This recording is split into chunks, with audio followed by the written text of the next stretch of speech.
Hello, Leo. Thank you for joining me for your monthly forecast for May. This month has a particularly and spectacularly important event that's relevant to you.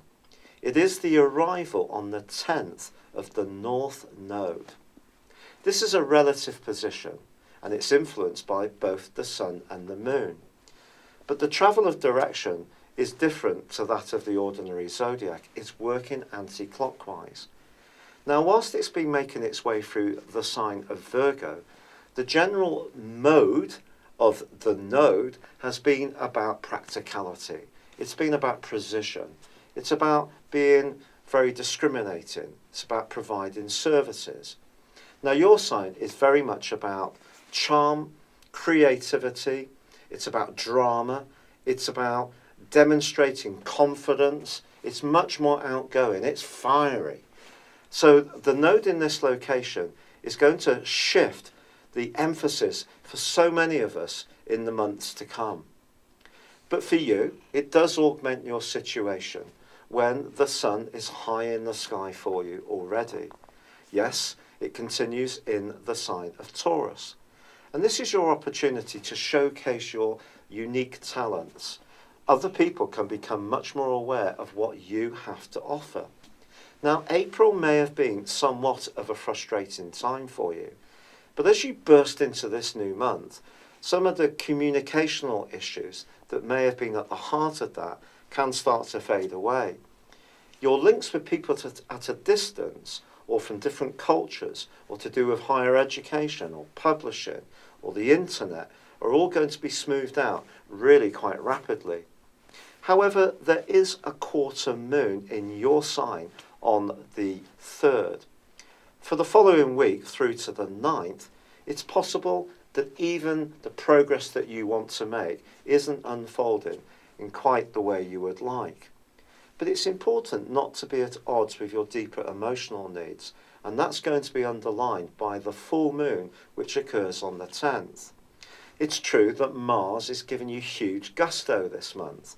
Mars is in a part of your situation which is to do with linking with other people.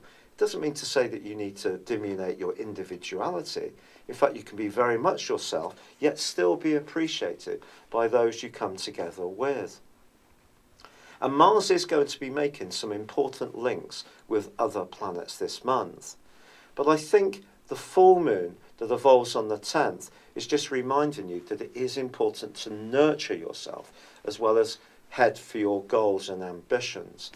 Reaching for the sky may well be still possible because Pluto, the planet of truth, transformation and power, is in a very practical part of your situation and links brilliantly with this particular full moon.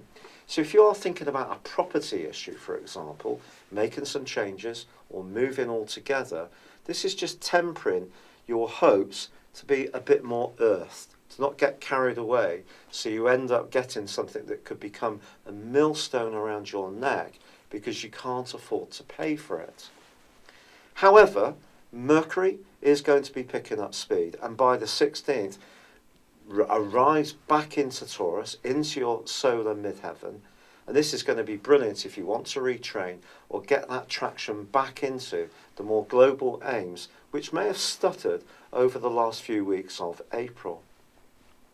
By the 20th, not only is there a move of the sun as it bursts into Gemini, which is fabulous for you, there is also the fact that Mercury returns to the point in your situation where it first began its retrograde.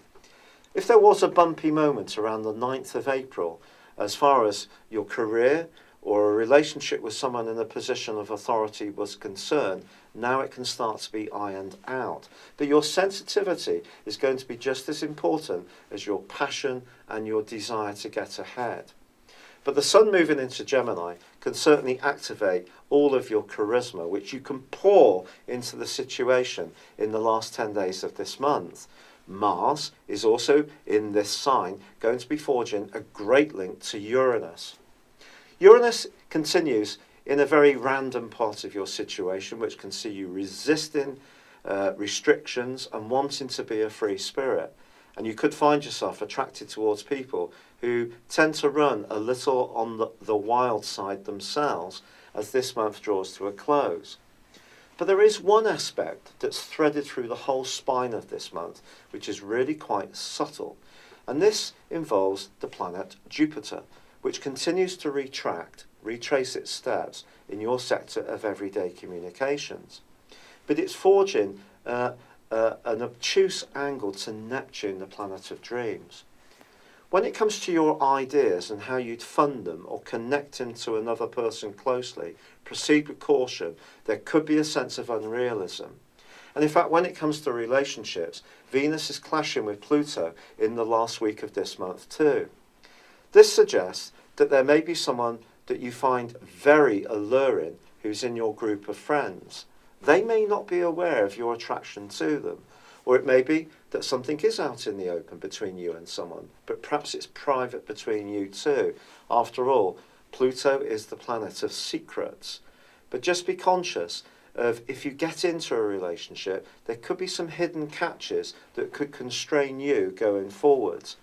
In fact, your desire for freedom is going to be really ramped up as this month comes to a close. But there is an important new moon on the 25th.